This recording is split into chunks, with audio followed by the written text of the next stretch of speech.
Bonjour, bienvenue sur la construction du réseau de Wissonheim et de son extension, 18e vidéo sur la construction de ce diorama du ballon de Somniculus. Alors, petite réponse à une question qui m'a été posée, pourquoi j'ai fait autant de vidéos sur ce diorama? C'est vraiment parce que je partais dans l'optique de montrer au plus près comment je réalisais du décor, puisque jusqu'à présent, j'ai fait beaucoup de vidéos qui montraient le résultat ou qui montraient certaines étapes, mais jamais en partant du début jusqu'au résultat. Donc j'avais envie de faire ça. C'est pour ça que les vidéos sont découpées et que je fais un découpage pour éviter d'avoir des vidéos qui durent 20-30 minutes. Je fais des découpages pour avoir des vidéos de 10 minutes maximum, parce qu'ensuite, après, ça pose un problème. C'est très long à uploader et j'ai une connexion internet qui n'est pas terrible pour ça. Donc là, 18e épisode, vous voyez, j'ai remis temporairement les deux bâtiments, simplement parce que j'avais envie de vous faire partager un petit peu l'état actuel du diorama. Aujourd'hui, je vais travailler essentiellement dans cette vidéo sur la mise en place de l'herbe statique ici et la mise en place de l'herbe statique ici pour l'alpage et certainement un petit peu derrière. Je vais aussi fixer les différents éléments qui se trouvent là-bas, qui supportent la rigole d'alimentation des deux roues à aube, parce que j'ai besoin de le faire pour pouvoir commencer à gérer tout cet espace-là qui est un petit peu délicat. Voilà, et ben allons-y.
A few moments later.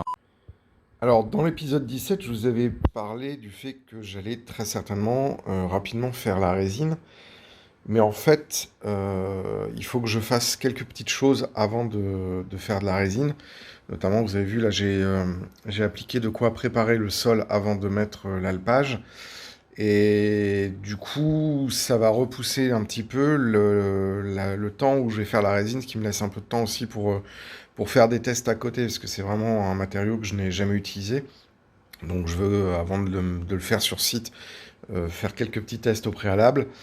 Et c'est vrai que quand on planifie la fabrication d'un diorama ou d'un décor en règle générale, il faut toujours savoir à quel moment on va faire telle ou telle technique pour que ça s'insère bien dans la réalisation globale.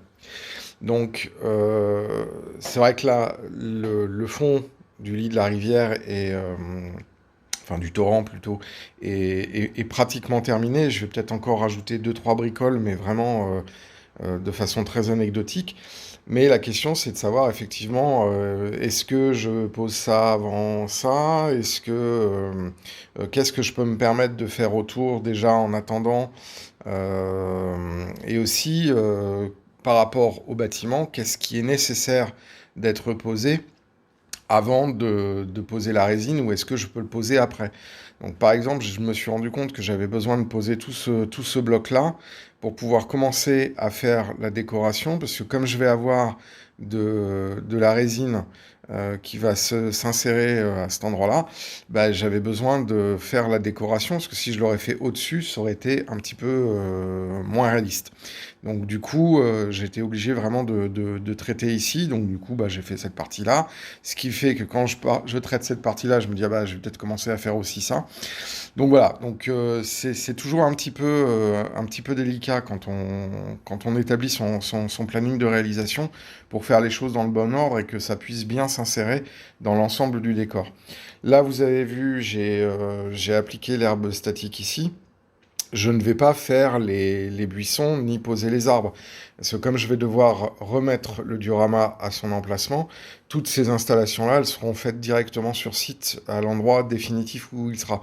Parce que comme je dois manipuler et faire rentrer le diorama à travers la structure qui tient l'ensemble du réseau de l'autre côté, si j'ai des choses qui risquent d'être abîmées quand je vais pencher le diorama, je serai obligé de les refaire. Donc tout ce qui est trop haut, je ne peux pas le faire. Donc du coup, avant de commencer, ici c'est pareil, j'ai toute cette surface-là où je vais avoir quand même une belle surface de résine qui vient. Donc là, la question, ça va être comment je vais pouvoir faire la gestion entre les deux. C'est pour ça que je n'ai pas commencé à faire l'alpage ici, parce que je vais avoir besoin de passer enfin de faire très attention au raccord de berge avant de mettre l'herbe statique. Parce que si je mets de l'herbe statique qui vient tomber sur des endroits où il y aura de la résine, ça va être la merde pour bien appliquer la résine. Donc du coup, là pour le moment, je crois que j'ai à peu près fait tout ce que je pouvais faire ou ce que je devais faire avant de faire le reste de la réalisation. Et donc du coup, maintenant, je vais, dans la prochaine vidéo, faire des tests de résine sur des morceaux de styrodure, parce que c'est vraiment maintenant la prochaine étape. Donc ce ne sera pas l'épisode 18, ce sera l'épisode 19, qui sera vraiment spécial application de résine. En tout cas, d'abord sur les tests, et puis ensuite on fera sur site l'application de la résine. Voilà. L'autre point un petit peu touchy, quand on décide d'utiliser de la résine, c'est d'estimer la quantité de résine qu'on va devoir préparer. Et là aussi, c'est pareil, il faut réfléchir un petit peu aux superficies et essayer de prendre des références qui permettent d'obtenir à peu près une valeur de résine qu'on va utiliser parce que on doit la faire d'un bloc. En tout cas, sur une épaisseur, ça doit être d'un bloc. Voilà, j'ai deux types de résine. J'ai une résine crystal clear et j'ai une résine qui est en fait un glossy qui sera mis dans la rigole d'alimentation des deux roues à aubes. Voilà, donc là, pour cette vidéo, on va arrêter là. Et puis, je vais commencer à préparer les morceaux de test pour pouvoir appliquer de la résine et commencer à faire mes essais. Voilà, si vous avez aimé la vidéo, je vous invite à laisser un petit message en commentaire. N'hésitez pas à vous abonner à la chaîne si ce n'est pas déjà fait, à cliquer sur la cloche pour être notifié lors des prochaines sorties. À nous mettre un pouce bleu, ça nous fait toujours plaisir et ça augmente le référencement de notre chaîne sur YouTube. D'ici là, je vous souhaite à toutes et à tous une très bonne journée, une très bonne fin de semaine. Et je vous dis à très bientôt pour un épisode un peu spécial sur le test et mes retours de test hors site de la résine Crystal Clear de chez Cléopâtre. À bientôt!